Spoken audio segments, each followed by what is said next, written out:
Coming up on the Mindful Midlife Crisis. I look at it as like a percentage kind of thing. And the changes that I've had across the years is really the internal work and being able to kind of regulate myself. But it doesn't mean that you don't lose your shit. And I tell that to parents because you're right. And this is really weird to me because the first time a parent came to me and said, you must be like this perfect parent. And I started laughing. I was like, what do you mean? That, first of all, that doesn't exist. And ever since that moment, I've been more aware and conscious about putting my flaws, my bad days, my bad moments on social media because I want parents to feel seen and to feel normal. I'm normal, you're normal. We're all going to lose control of our emotions. We're human, and I want parents to know that. So yes, I think of all the little moments for me. Part of my journey has been understanding what triggers bigger emotions in me and understanding my nervous system, which came from my science. So the more you can understand your nervous system, you'll understand that there are certain things that trigger you.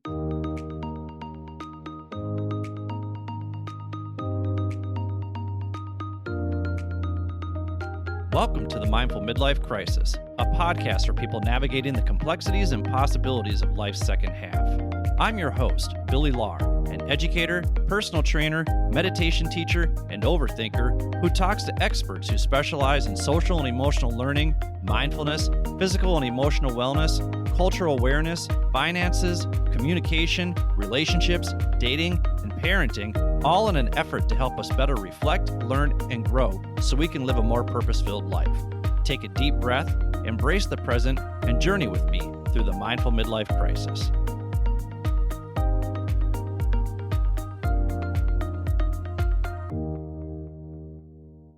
Welcome to the Mindful Midlife Crisis. I'm your host, Billy Lahr. Thank you for tuning in wherever you are.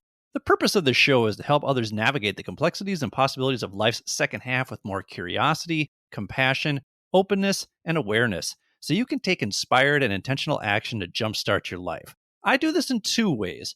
First, by sharing how cultivating my own daily mindfulness practice over the last 10 years has helped me navigate the trials, tribulations, and successes of my own midlife crisis. And I'm teaching you how to navigate life more mindfully through my virtual mindfulness sessions. So, if you're interested in learning more about how cultivating your own regular mindfulness practice can help you live with more focus and heightened cognitive flexibility while also managing your stress and anxiety in a much healthier way, visit www.mindfulmidlifecrisis.com and join our Mindful Midlife community. I also provide a platform that gives people the space and permission to share their expertise and life experiences so you can use that information to enhance your life with whatever you find relatable and practical. And remember, this free and useful information is helpful to people of all ages. Wisdom isn't about one's age. Wisdom comes from our ability to reflect, learn, and grow from our own life experiences while also learning from the experiences of others, regardless of what stage of life we are in, because you just never know what life is going to throw at you. So there just might be a conversation or two from past episodes that help you feel better prepared for the challenges you might face in life or that you're facing right now, whether those challenges be your emotional, mental, and or physical health, your relationships with others, including your partner and children, your career, your finances, whatever curveballs life is throwing your way right now. Just know that you are not alone in your experience, and the conversations I'm having here are with people who have been there before or have done the research to help you navigate these situations with more awareness, openness, curiosity, and compassion so you can jumpstart your life. And trust me, I take all of these conversations to heart as well, and I try to apply what I'm learning from these conversations into my own life because my hope is that you can see and hear the growth I'm making so that it inspires you to seek out the connections between our shared experiences so that you too can take intentional and inspired action. If you're looking for some ways to help you better navigate whatever you've got going on in your life from someone who's been through it before, check out some of the other episodes under the Fan Faves tab at www.mindfulmidlifecrisis.com or wherever you get your podcasts. This week's episode focuses on parenting, and you might be thinking, what do you know about parenting, you childless heathen? Nothing. I don't know anything about parenting. That's why I brought on an expert in child development. So if you want to listen to more episodes that focus on parenting, check out our series on the male brain and the female brain. Those are episodes 7 through 9 and episodes 13, 14, and 18. You can also check out episodes 22 and 23 with the boss bae herself, Tandra Rutledge, where she talks about normalizing and prioritizing conversations with our children, as well as raising a child with ADHD, which will line up quite nicely with my upcoming conversation with Jeannie Love, where we talk about adult ADHD. So be sure to give that one a listen as well when that one comes out. You can also check out episode 24 with Shannon Esser Petty about raising a child with special needs. And finally, give episode 76 with Anna Skender a listen, where we discuss how to beautifully co-parent with your ex. Also,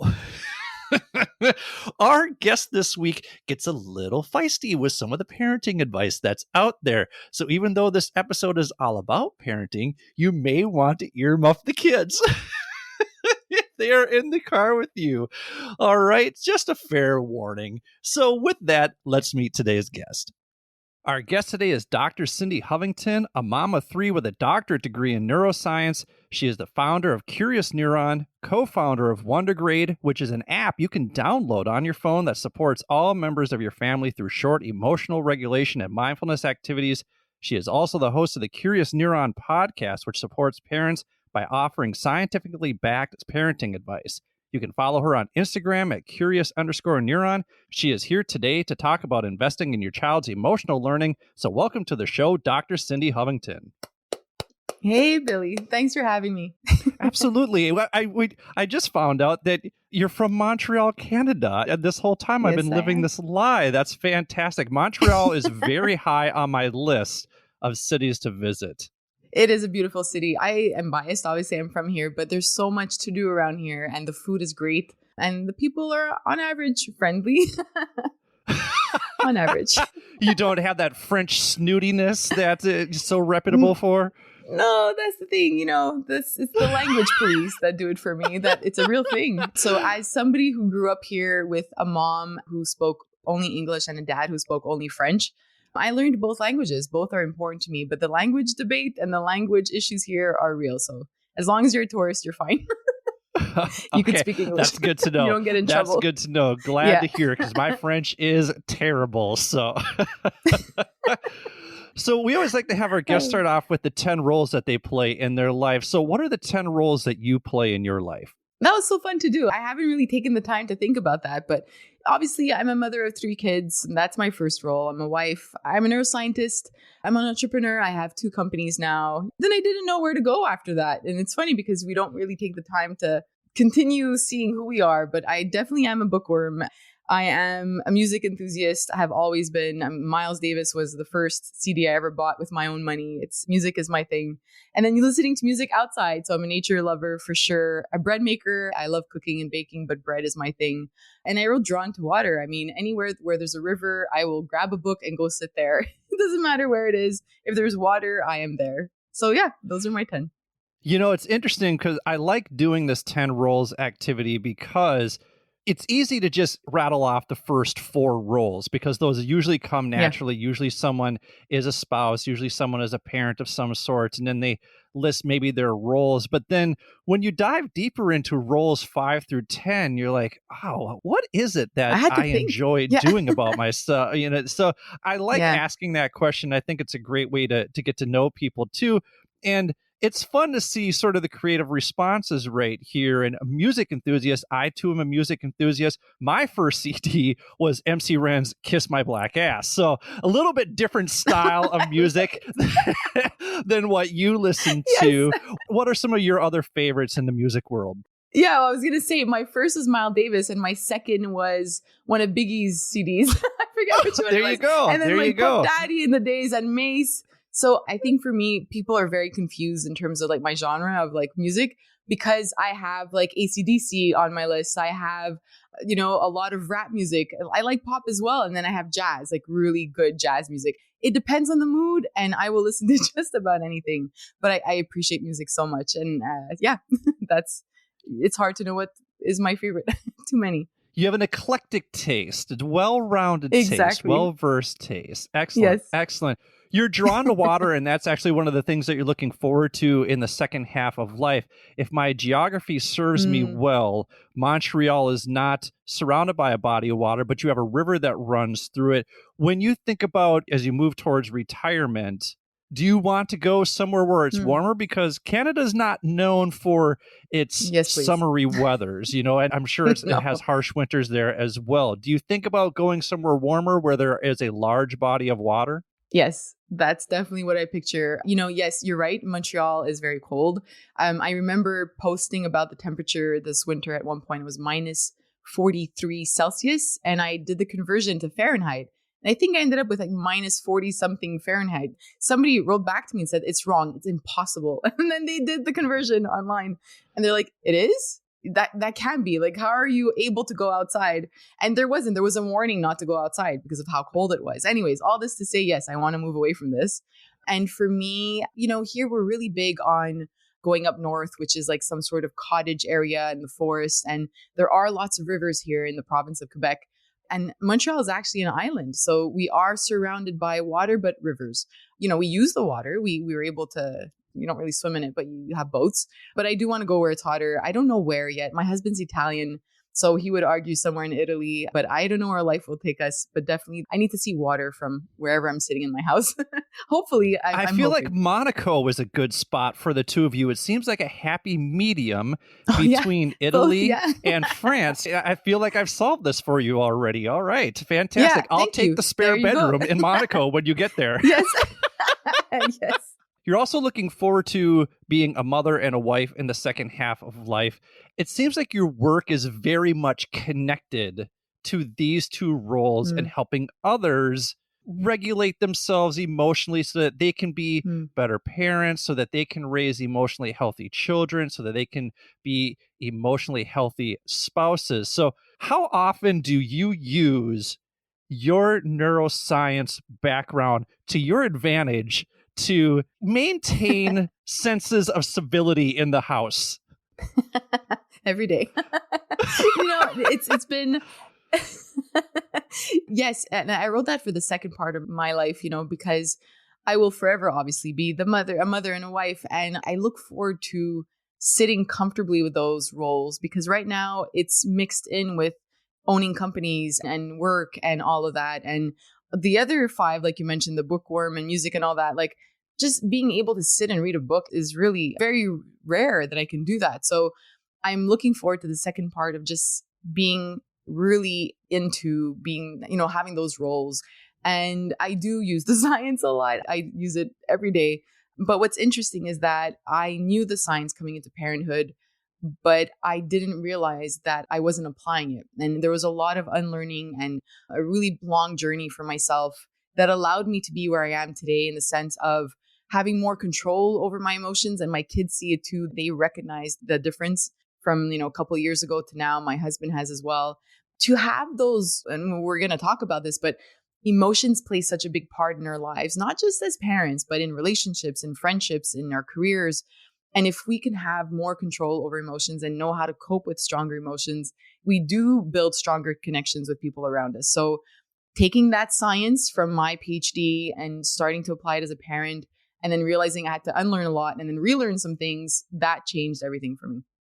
I'm sure a lot of people who follow you see you as some form of super parent because you have this background. But do you have any moments where you just nearly lost your shit on your kids? Every day. Same answers before. So every day I'm applying the science, and every day I'm losing my shit. That's basically the answer. I look at it as like a percentage kind of thing. And the changes that I've had across the years is really the internal work and being able to kind of regulate myself. But it doesn't mean that you don't lose your shit. And I tell that to parents because you're right. And this is really weird to me, because the first time a parent came to me and said, you must be like this perfect parent, and I started laughing. I was like, what do you mean? That, first of all, that doesn't exist. And ever since that moment, I've been more aware and conscious about putting my flaws, my bad days, my bad moments on social media, because I want parents to feel seen and to feel normal. I'm normal. You're normal. We're all going to lose control of our emotions. We're human. And I want parents to know that. So yes, I think of all the little moments. For me, part of my journey has been understanding what triggers bigger emotions in me and understanding my nervous system, which came from my science. So the more you can understand your nervous system, you'll understand that there are certain things that trigger you. For me, it's noise. Noise triggers me beyond anything, not just like a TV in the background kind of noise, but it has to be like an accumulation. So by 4 or 5 p.m., when you've been home with 3 kids, there's your system is not as regulated as it was at 8 a.m. So the more I became attuned with that, because I realized I was yelling more around that time and snapping, which wasn't in my character, the more I became aware of that, then I changed those things. I changed those habits of mine by saying to my kids, okay, turn the TV off.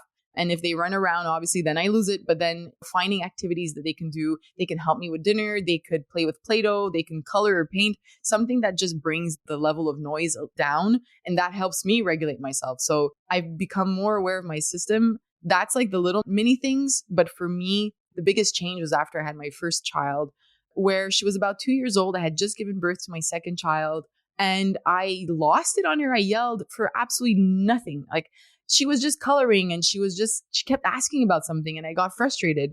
And that's when I realized that I needed to start the work on myself. And really, even if you know the science, it doesn't matter. We have so much unlearning, like our childhood impacts our emotions. Either if we have trauma, it impacts our emotions. Whether our parents acknowledge that our emotions will impact our emotions today as an adult. So there really is a lot that we have to be mindful of. And that's why, although I started talking about emotions for parents, for their children, now I realize I'm talking to the parents themselves and helping them with their children. Well, it's that blend of vulnerability and neuroscience that we want to dive deeper into today. So what we're going to do is we're going to take a quick break, and when we come back, we're going to continue talking to Dr. Cindy Hovington. Thank you for listening to the Mindful Midlife Crisis. Thank you for listening to the Mindful Midlife Crisis. If you're enjoying what you've heard so far, please do me a favor and hit the subscribe button.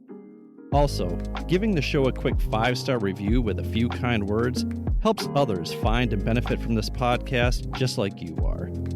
Finally, please spread the wealth of free knowledge and advice in this episode by sharing it with the people in your life who may find this information and my mission to help others live a more purpose-filled life valuable. My hope is that these conversations resonate with others and inspire people to live their best lives. Thanks again. And now, back to the show. Welcome back to the Mindful Midlife Crisis. We're here with Dr. Cindy Hovington. You can find her on Instagram at curious_neuron. You can also listen to the Curious Neuron podcast. And if you're looking for some helpful emotional regulation tools for you and your family, download the Wonder Grade app. So I'm not a parent by choice, so I'm in no position to offer advice to parents, although I do because I'm a know-it-all. I'm so happy that you are here. And from what I hear, I mean, and people tell me this all the time, parenting is really hard. Whatever. So based on your expertise and your research, what are the majority of parents doing right when it comes to nurturing their children's emotional needs? I love that question. And it's good for us to start with that positive because sometimes I think as parents, I had polled my audience on Instagram, and 67% of parents said that they felt they were really messing up their kids when it came to emotions. So let's start with the good stuff, right? Like, how are parents really helping their kids? And we've seen a big shift, I think, back to how I was parented and how my parents were parented. And there's a big shift between that time and our time right now. We now know how important it is to connect with our kids and to allow them to express emotions. So that's a really big difference right now that I'm seeing in parents. They're aware, both moms and dads are very aware that we have to allow children a space to express emotions and that it's not a bad thing to have negative emotions. We don't want to suppress them. We don't want children to feel shamed about having them. There's more going on in that area. Still working on it. I think as a society, there's still a lot of room for improvement, but definitely a huge shift in that. And a lot of parents are aware of that. When we talked to Christine Chang in episode 56, she mentioned that when it comes to relationships, most of us are just thrown into the world to figure out ourselves unless you're really lucky and your parents were really good in this area, which many of us did not have. And I imagine this applies to emotional learning as well as a parent. How much of that do you agree with? And where could parents then get better when it comes to nurturing their child's emotional learning in your experience? When it comes to our emotional intelligence and learning, a lot of it comes from how we were raised and how our parents allowed us to express emotions and the tools they gave us. And like you said, I think a lot of us didn't have the opportunity to express negative emotions or learn how to sit with negative emotions and uncomfortable emotions. And we weren't offered tools because our parents themselves didn't have any tools. The tools were to buck up and let it go, or there's really nothing to be afraid of. You're just in the dark. I'm just going to close the door to your room and deal with it, right? Deal with the anxieties that you have. But how? What does dealing look like? Where's the scaffolding? Where's the support and the sensitivity towards my emotions? So that's sort of where we were raised in that time. It doesn't mean that we can never learn it. I think that we have to understand that it might be more difficult. And if we start kind of assessing ourselves, and I always tell adults to have some sort of emotional journal, we power through our day and experience many emotions. But how can we become more aware of what is happening in our surrounding and what's triggering stronger emotions in us, both positive and negative, right? So for example, you can have a 5-minute call with a friend and feel so happy after and so relieved that you spoke about your day at work and, something happened with a colleague or your boss, or a stress that you have about a deadline, or, a meeting that you have. That 5 minutes could be really impactful on your nervous system and your stress system, which impacts our emotions. So if we can have more awareness around that, I find that we can work towards better or healthier emotional coping skills. Just to go back to your question, so there's this model called the tripartite model of parental socialization. And basically it says that there are 3 really important things in a child's early life: how a parent models emotional regulation and how they cope with emotions. The second one is the parent's parenting style. So are they balancing warmth and sensitivity towards the child and their needs? And are they balancing this with boundaries and limits? Because both are extremely important. And then the third one is, how are the adults in the child's immediate environment? So whether that's their home with 2 parents or a parent and a grandparent or whoever's in that home, how are the adults in their immediate environment modeling, regulating their emotions when they're communicating together? Those 3 factors will influence how that child, when they grow up and they have, their first job and the colleagues and a boss and then relationships and then, have their own kids.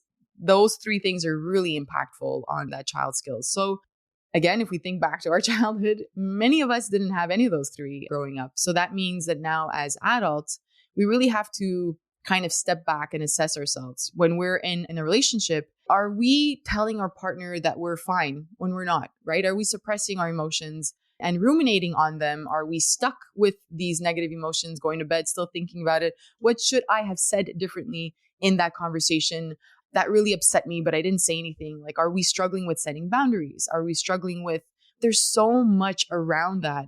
Dr. Mark Brackett from Yale, I believe, has a book called Permission to Feel. And that's a really great place to start. He has this really simple acronym called RULER, and you could Google RULER as well. And he allows us to understand what are the steps towards being emotionally intelligent and being able to regulate our emotions.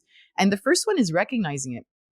And I think many of us have to really start at step 1, recognizing emotions. And that's why I talk about this emotional journal, right? Like really looking at your situations during the day and saying, well, when my boss said that, it stirred this kind of emotion in me. Or when my sibling called and said, you didn't do this with mom or dad and you should have done, then I had these strong emotions or these very minimal emotions. But just recognizing the different intensities of them, which emotions come up during certain events or situations, and how many emotions come up during certain situations or events, right? It doesn't have to be just one. It's really the first important part, because then when we're in a relationship or with our kids, we can at least start labeling and recognizing these emotions within us. Yes, when my child says this or ignores me, I have really big emotions on that. You can start the work and figure out why, right? Like it could be because you felt ignored or whatever. We don't even have to go back into our childhood, but just in that moment, what's causing you to feel a certain way? When your child, again, is ignoring you, do you feel that you've lost power? Is that important to you? And all of a sudden you feel triggered and you yell because you think you've regained the power. Why are you acting that way? And also, emotion regulation has to do with both internal and external. So we're going to feel something internally and we're going to behave or express it externally a certain way. It could be by yelling. It could be our body language. It could be change of tone in our voice. We have to be aware of that. It's so complex. And that's why a lot of us, we didn't get many of these tools. So taking the time to at least recognize your own emotions during your day is an important first step. When you look back on your own childhood, what was that experience like? And how much of that, I guess, behavioral conditioning and learned parenting behaviors do you apply now, or are there things that you had to unlearn? Are there things that your parents did really well where you're like, oh, that was a good parenting tip, I'm going to make sure I use that when I have kids? And are there some where you're like, oh, I would never do that? I don't know how to put it besides saying my childhood was a fucking mess. I don't know. I'm sorry. I could say it again without swearing. I don't know, but it was a disaster. No. I think you've nailed it right there. So when it comes to emotions, look, I was raised by, and this is not their fault. So, because again, they never took care of themselves. I literally had this conversation with somebody over the weekend. My mom never had the space to express her emotions and never had the space to learn how to express emotions, which led to me not being able to express emotions from a very young age throughout that. I had to nurture her when she was having negative emotions because she didn't know how to cope with them. So I have no ill feelings towards it, but it led to me having to parent her, right? Like to take care of her and be very aware of how you say certain words and how it triggers that in them. My father wasn't mentally well. He drank a lot and left when I was 10. Never saw him again. So that was a different story. They also fought a lot. I never saw a connection between them. So it was a really difficult childhood because emotions were all over the place, right? Emotions were every single day, but not being able to express them. And that led to, again, even if I went into this field as a neuroscientist, I became a parent and realized only at that moment when I yelled at my 2-year-old daughter that although I had told myself when I was pregnant, I will never be like my parents. I will never do any of that, shit. And then your daughter's only 2 and just like grabbing crayons and throwing them on the floor or whatever it was, and you lose it. You're like, oh, I have zero capability of controlling my own emotions. And that's when it hits you. So you can tell yourself you're never going to yell. And I even have a lot of parents that come to me and say, I'm just yelling every day, but I take deep breaths and nothing happens. And I yell the next day or I yell in 2 minutes. It's because there's a lot of work that goes into it.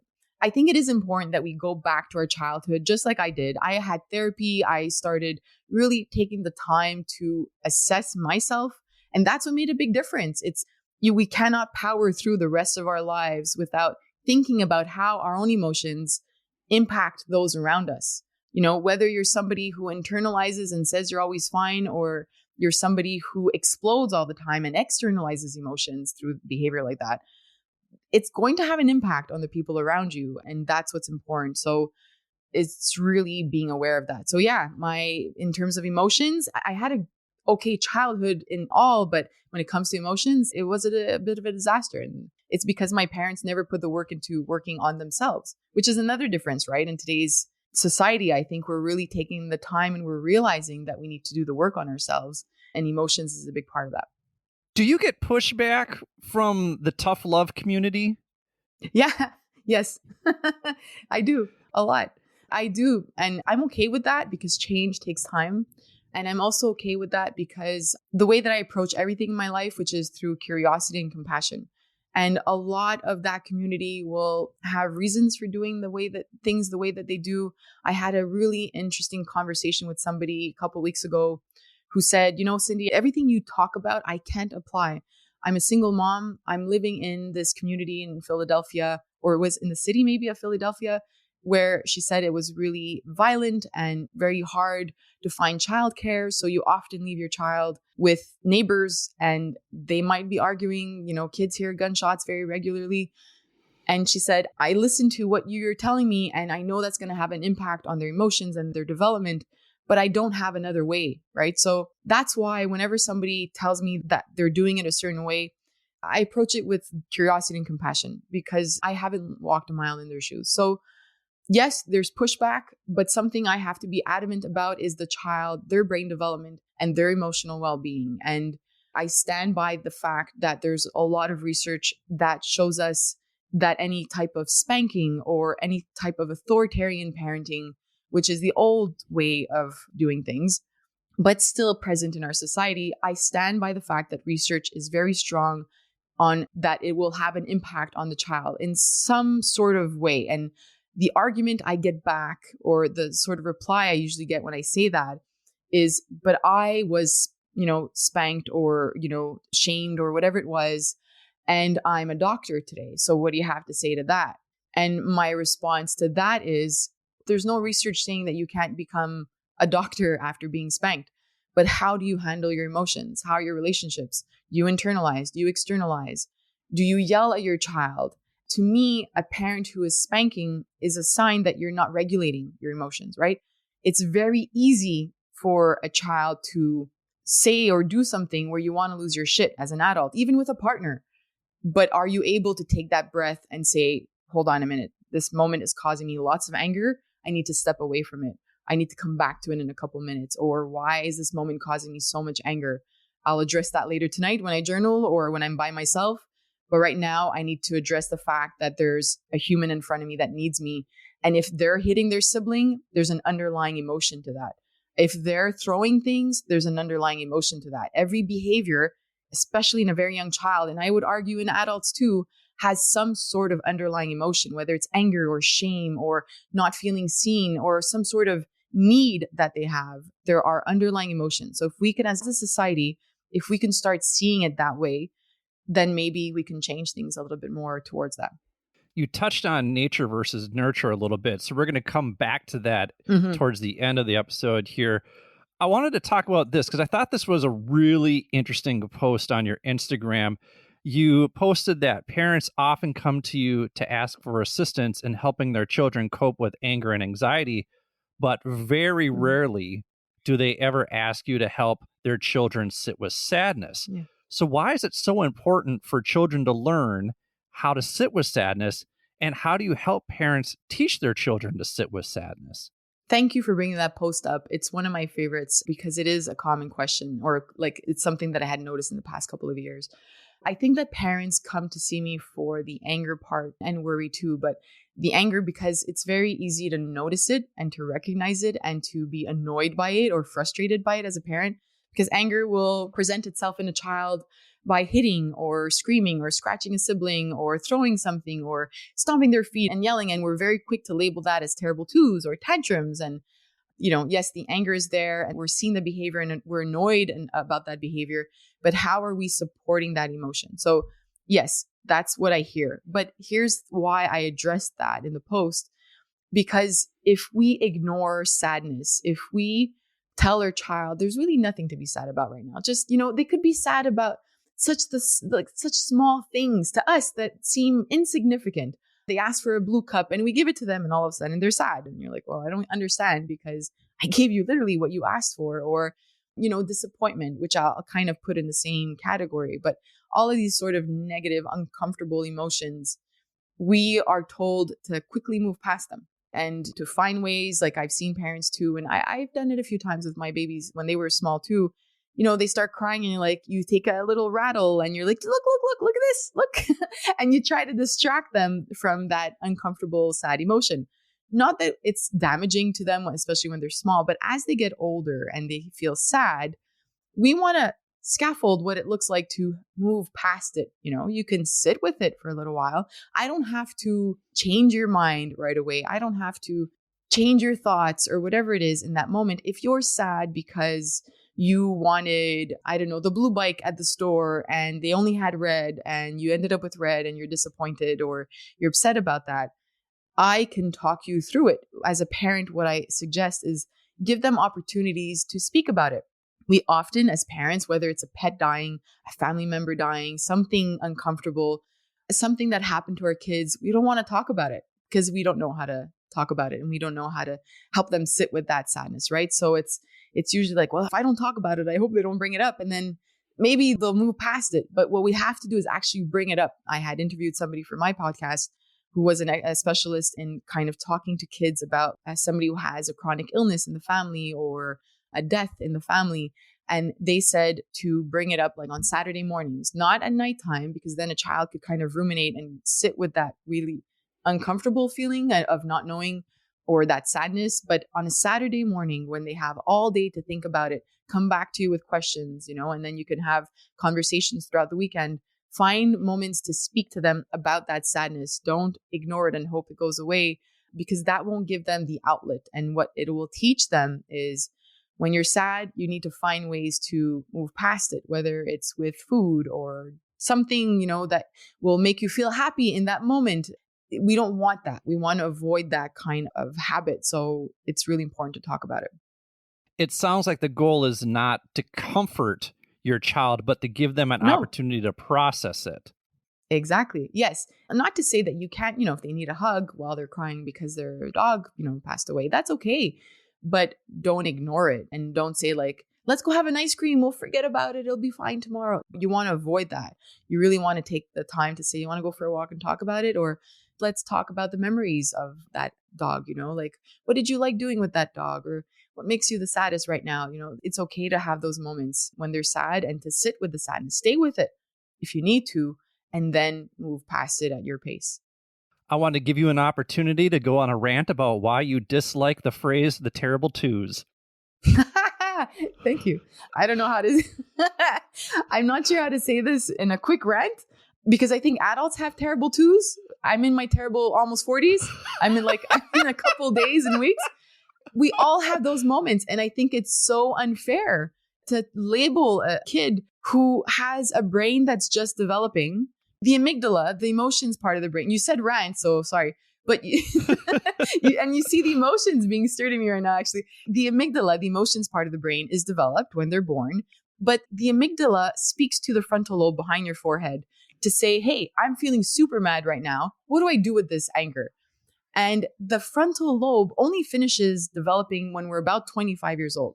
So if you have a 2-year-old, the brain is just starting to understand what to do with it. So we, as the parent, we have to act as their frontal lobe. So what we're labeling as terrible twos is basically a brain that's learning how to regulate its emotions, and it's going to learn it from us.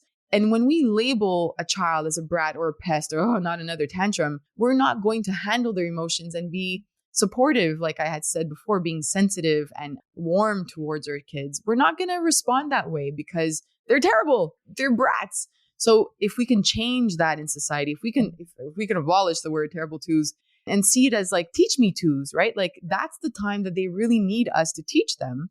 Now we're going to be supportive towards children. But until parents are saying, if they continue using terrible twos, I posted about this too, then I will call myself terrible 39s and terrible 40 and terrible 41 because we are all terrible. There, I'm done. My rant is over. Well, let's shine some love then. Let's extend some love here. So in episode 15, my former co-host Brian on the Bass and I talked about understanding your partner's love language. Do you see validity in understanding your child's love languages? And if so, at what age do you think these become apparent? Day one.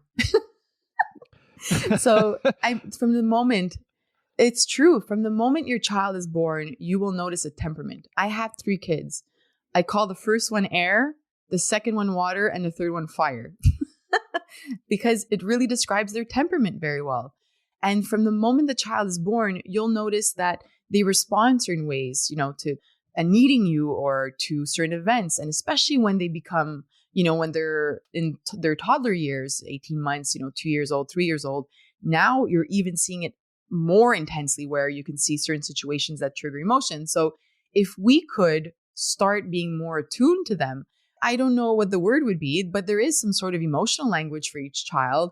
I've always been more sensitive, and there are kids that are more sensitive, and that's normal. There are moms and dads that are more sensitive, and we're starting to use that language a little bit more, and that's good. We need to understand that everybody will deal with emotions very differently.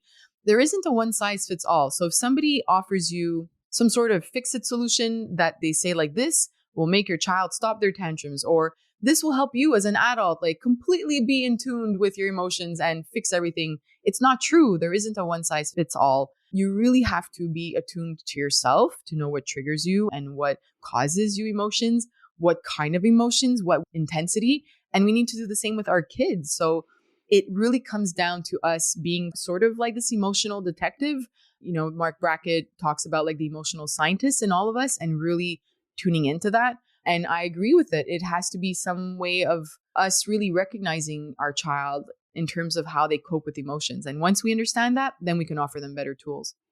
Well, let's do this. We're going to take a quick break, and when we come back, we're going to continue diving into the neuroscience of parenting with Dr. Cindy Hovington. Thank you for listening to the Mindful Midlife Crisis. Thank you for listening to the Mindful Midlife Crisis. New episodes come out every Wednesday to help you get over the midweek hump. If you'd like to contact me, or if you have suggestions about what you'd like to hear on the show, visit www.mindfulmidlifecrisis.com and click Contact Us. While you're there, don't forget to sign up for the newsletter to get free weekly meditations as well as free resources from our Reflect, Learn, Grow program. You can also click on the show notes for links to the articles and resources we reference throughout the show.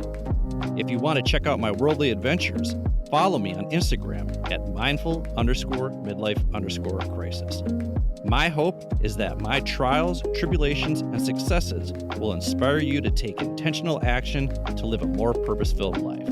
And while you're at it, remember to show yourself some love every now and then, too. Thanks again. And now, back to the show.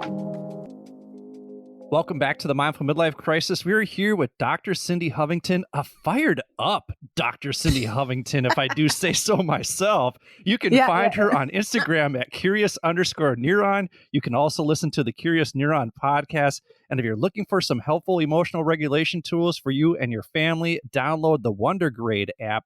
So I'm curious, Brian on the Bass and I did this whole series on the male brain and the female brain. People can go back to that. I think it's like episodes 7 through 9, and then episodes 13 through, I don't know, like 9, 7, 18, whatever. You guys can go back and take a look.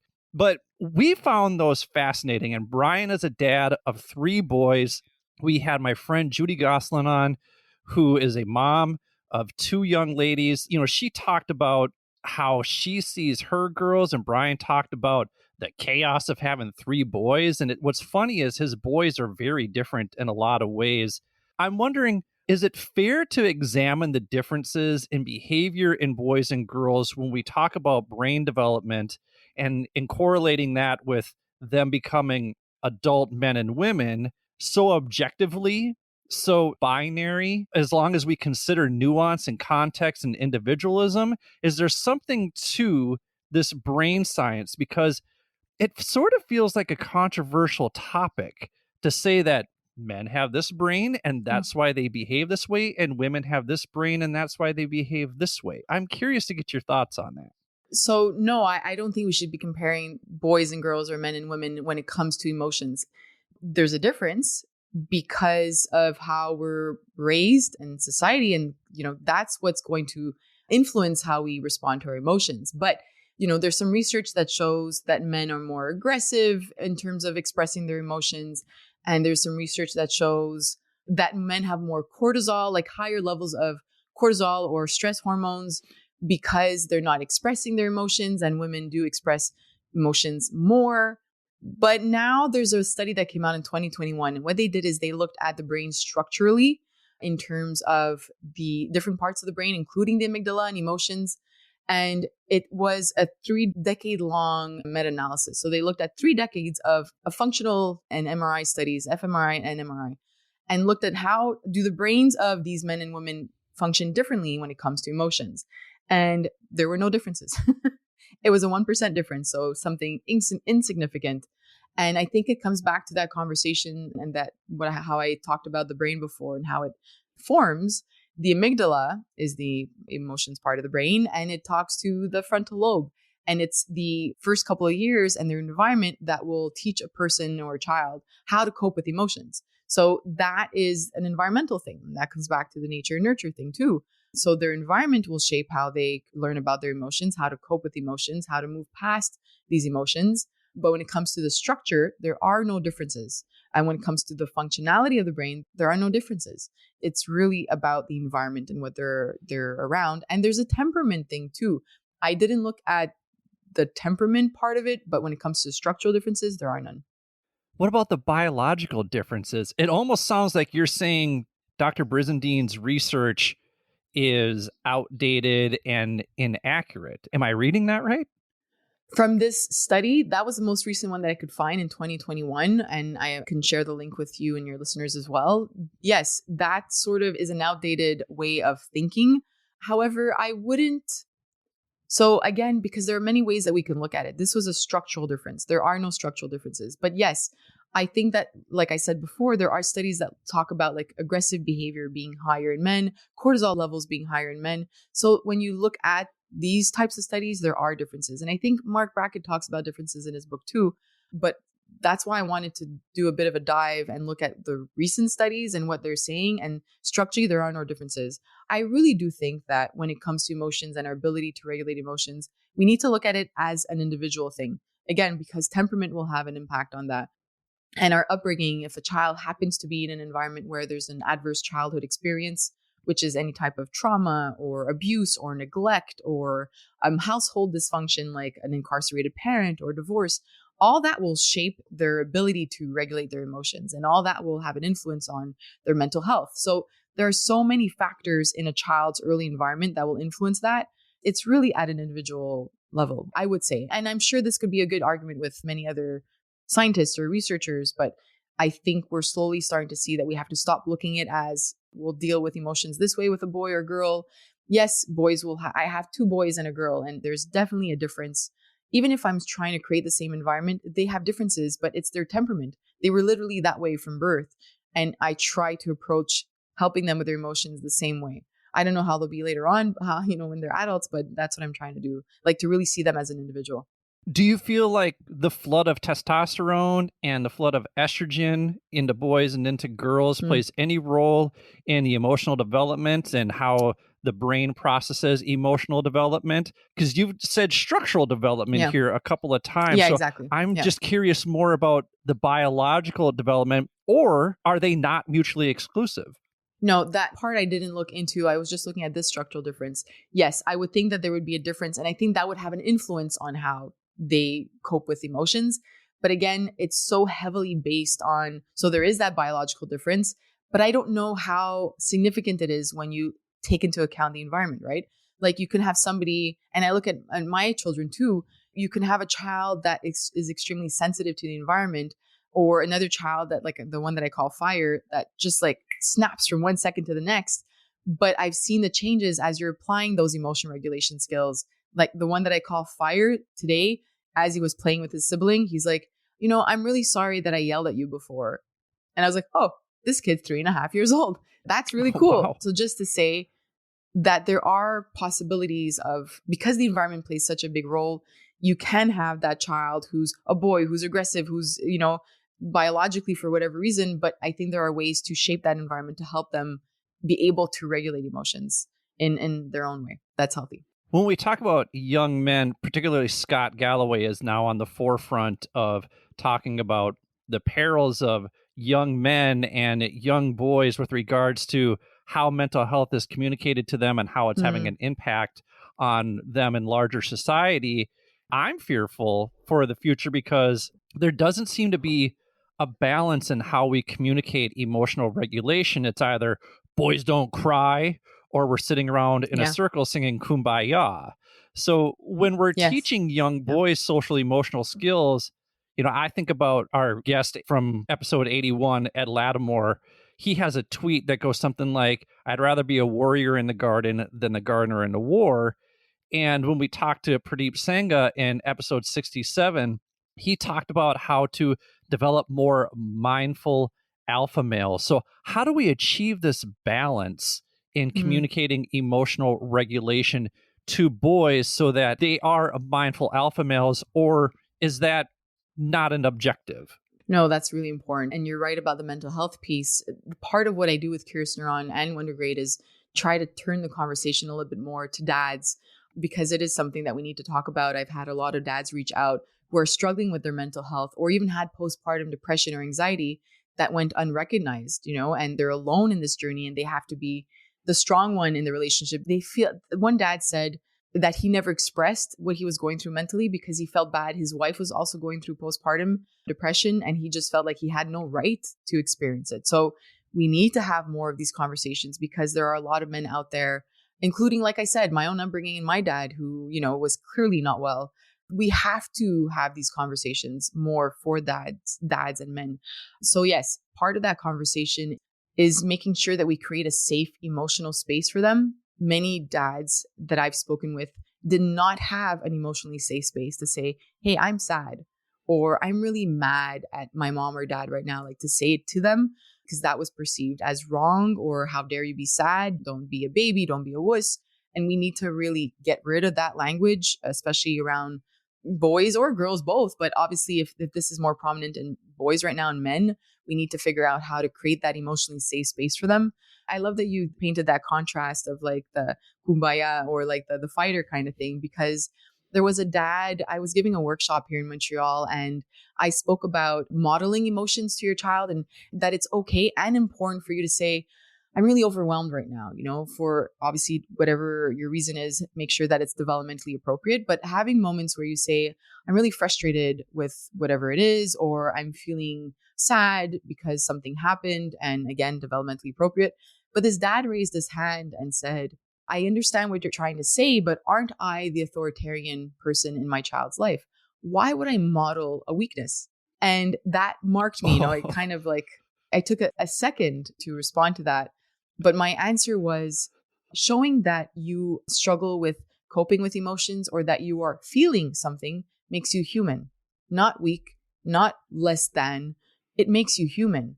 And I think we need to see it that way. And again, be aware of how many dads were raised and the environment that they were raised in, and how many dads have trauma, some sort of trauma that they will not express or share with us.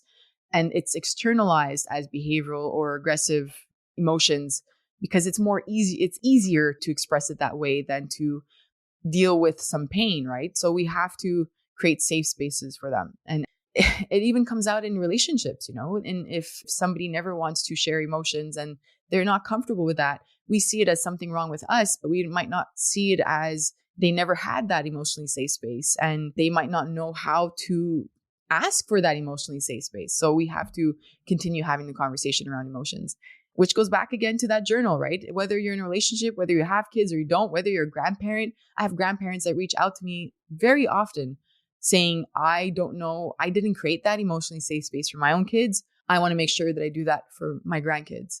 So it's really important that we continue having this conversation. What do you see as the biggest threat to a child's emotional development these days? And what do you see as the biggest enhancer of a child's emotional development? And what can we do to limit one while also making the other one more accessible? I would say the biggest threat to a child's emotional development is a parent refusing to have insight or take time to work on themselves and understand how they deal with emotions. And I feel that we're really quick to put out a lot of band-aids out there, whether it's some mindfulness apps. And I mean, I have an app, but we cover the family. But any app that says like, here's the bedtime calm down kind of song or tool, and your child will, it's better for their mental health. Sure, it is, but it's a very quick fix, and it's not an overall thing. And even programs, I've spoken and worked with some counselors or consultants in the United States and in Canada that work specifically on social emotional skills in schools and social emotional learning, because it's very big right now coming out of the pandemic. And nothing gets done at home. So what happens? Well, you are implementing these science-backed programs, Castle and all of these big programs in schools. And then a child is going home and saying, I feel sad. And a parent saying, well, here's some ice cream. Let's move past it. Or a child is misbehaving and they're being disciplined, rather than a parent taking the time to say, what is going on? What happened? There was a mom that I spoke with recently, and they had moved country, and her daughter was behaving very differently and being disciplined, like, you don't speak to me that way. How dare you speak to me that way? Like this 11-year-old child, like pre-puberty. Okay, you're being like a jerk, like, how could you speak to me that way? And then the mom, who had been doing a lot of work on herself, kind of stepped back and assessed the whole situation and realized, okay, let me just go create that emotionally safe space for my child. And the child said, I'm so mad at you. You took me away from my friends. You took me away from my teachers. You took me away from everything that I love. For what, right? Like, why are we here? And then that allowed them to cry together, to connect, to bond. And for the mom to say, I hope you see that there's a reason for it. Trust the final kind of goal for this, but it will be difficult in the next couple of weeks or months. I guess the answer to your question is both the parent, a parent working on themselves will create that very safe emotional space for a child that will learn how to express all their emotions. But a parent who's not doing the work will create a space that is not comfortable to express emotions, which will lead to a child not knowing how to do that later on in their lives with colleagues, with partners, with their own children. So the parent is a big piece.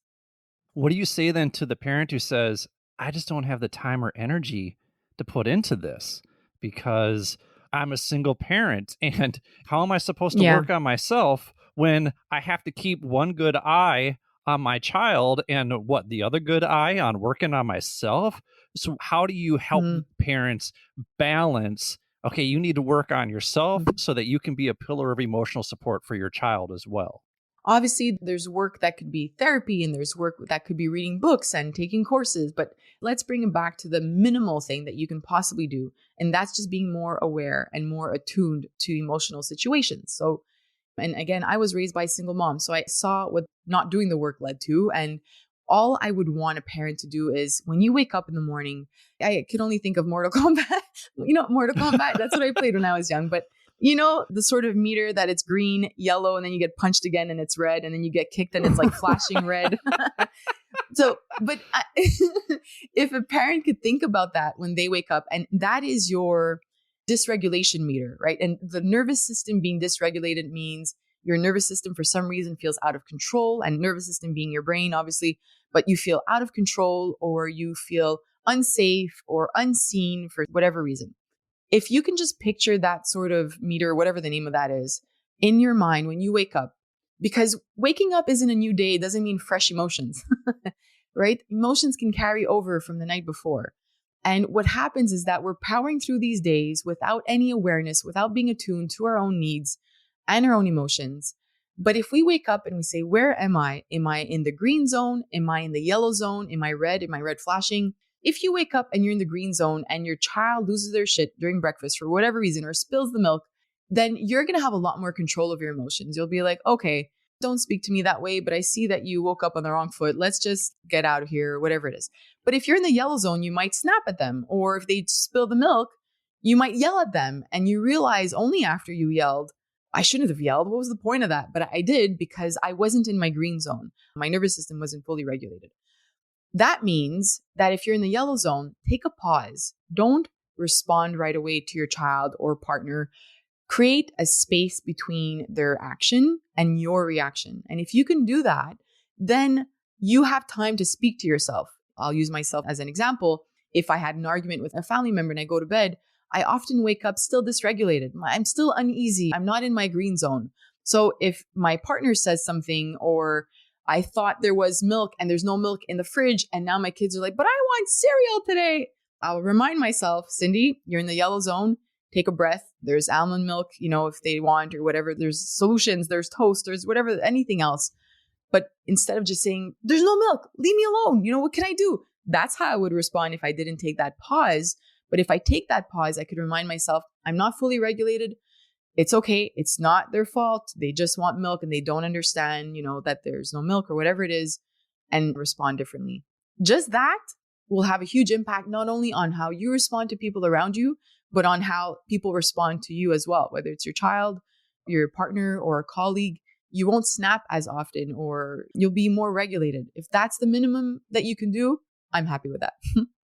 I find the shower to actually be a great space to do that emotional check-in, that emotional inventory. That's a good one. Because it's probably the 5 minutes of your day where you actually get to be by yourself. And again, not a parent, so I don't know. Maybe if you're a single parent, you have the child, if it's a baby, if it's an infant, maybe you bring them into, the bathroom with you. I don't know how that all works, and nor do I ever want to find out.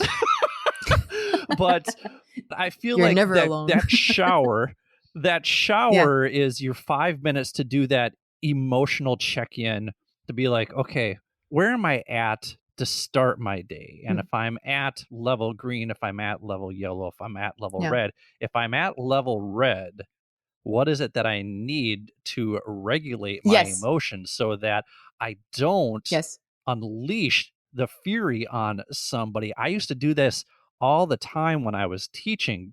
It took my mindfulness practice in order to help me recognize the somatic experience of it, where I started to feel what an anxiety attack felt like so that I could Mm, identify it and say, mm, oh, you're starting to have an anxiety attack right now. And I'd have this whole mm, dialogue going on in my head where I'd say, all right, so now you're starting to have an anxiety attack. You're still teaching. They have questions. You can't lose your shit on your students. So, mm, how can mm, you keep this anxiety at least where it's at? You're not trying to shove it down, but mhm. keep it where it's at so it doesn't No. get to a point where you start getting frazzled, you go into fight, flight, or fright mode, that sort of thing. So, we Yeah. talked about that somatic experience in episode 34 with Brett Hill, The Language of Mindfulness, if people want to check that out. I'm going to get you out on this. If nature and nurture were fighters in Mortal Kombat, which one would win? Nurture. Oh, I you gave a because I definitive response. yeah. Yeah. The environment, right? Like the environment plays such a big role and we see it. I'm going to use trauma as an example. Dr. Bruce Perry talks a lot about this. And if you have a child who has experienced trauma at a very young age, those who have moments of connection, those who you can put inside a community of whatever it is, whether it could be cultural, religious, or just some sort of community where they feel seen, that is healing to the brain. So to me, that shows us that there is a really huge impact to the child's environment and how we can heal as a society, as an individual, and so on. So yeah, the environment. That seems to fly And in I the stand by face it. of the pull yourself up from the bootstraps crowd. Yeah. It's- yes. It's really a huge part. And I stand by that. Well, Dr. Cindy Hovington, this has been a really fun and fascinating conversation. I'm glad I got you fired up at some points here. It was fun to see that personality come out of you, and I just had a lot of fun. Thank you for joining me. I'd love to have you back on. I think there are parents out there who would love to have you on too. And if you're out there and you enjoyed this conversation, you need to check out these apps. Can you talk about the Wondergrade app, please? Yes. So that's a company that I became part of last year. And we've created this character called Ollie. And I think most of us kind of search for this nurturing kind of being or thing when it comes to our emotions, right? Like feeling seen. So we've created this character that really helps kids. You know, it's more than just breathing or, mindfulness. There is that part because that's a big part of emotion regulation. But Wondergrade helps parents teach their child how to regulate emotions. And because we're helping parents teach their child, it means there's a part where the child learns how to do it, and there's a part where the parent learns how to speak to their child, how to cope with their own emotions as parents. We really want to look at the whole picture when it comes to emotion regulation skills. So there's a lot going on right now within the company, and I'm excited about the next year. So somebody who's curious about it, if you follow us, then we'll be sharing all those big milestones with you. Excellent. Thank you so much for joining me today. I really appreciate it. Thank you. I had a lot of fun. Hey, if you enjoyed this week's episode, be sure to look in the show notes for all of Dr. Hovington's contact information, as well as links to the episodes I referenced at the beginning of the show. Oh, and don't forget to subscribe to the show wherever you get your podcasts so you never miss an episode. If you're an Apple listener, you can do that by clicking the plus sign in the upper right-hand corner. If you're a Spotify listener, click the follow button and then click those 5 stars under the cover art to show the show some love. If you're looking for free resources that will help you live with more curiosity, openness, compassion, and awareness, go to www.mindfulmidlifecrisis.com and join our Mindful Midlife community. Finally, I know Dr. Hovington and I would greatly appreciate it if you would share this episode with the people in your life who may find value in her expertise and life experiences. Remember, the purpose of this show is to help you navigate the complexities and possibilities of life's second half, and I hope this conversation provides some insight that will help you reflect, learn, and grow so you can jumpstart your life. So for Dr. Hovington, this is Billy. Thank you for listening to the Mindful Midlife Crisis. May you feel happy, healthy, and loved. Take care, friends.